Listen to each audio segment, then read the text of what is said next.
একদিকে নরম হাওয়ার সাথে দুলছে সাদা কাশফুলের সমারোহ, অন্যদিকে সারি সারি নৌকার মেলা বসেছে ছোট্ট নদীর বুকে।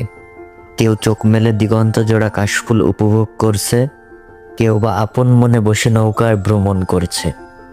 নদী আর কাশফুলে ঘেরা এই জায়গাটি মূলত সারিঘাট হিসেবে পরিচিত, যেটি কেরানীগঞ্জে অবস্থিত। সুন্দর মনোরম দৃশ্যের এই জায়গাটিতে ছুটির দিনে নানান বয়সী মানুষের ভ্রমণের মেলা বসে। কাশফুলের নিস্তব্ধতা, নৌকার চাঞ্চল্যতা আর নাগরদোলার আনন্দ যেন একই সাথে এখানে বয়ে চলে। এদিকে কেউ কেউ পরিবার বন্ধু বান্ধবের সাথে হাসির ঠাট্টায় চায়ের আড্ডায় মেতে উঠেছে সারিঘাটের এক কোণে। এই সুন্দর দৃশ্যগুলোই তৈরি করেছে সারিঘাটের এক অনন্য গল্প, যেখানে প্রকৃতি, মানুষ আর ইতিহাস একত্রে বসে নৌকার ছন্দে নতুন পাতা রচনা করছে।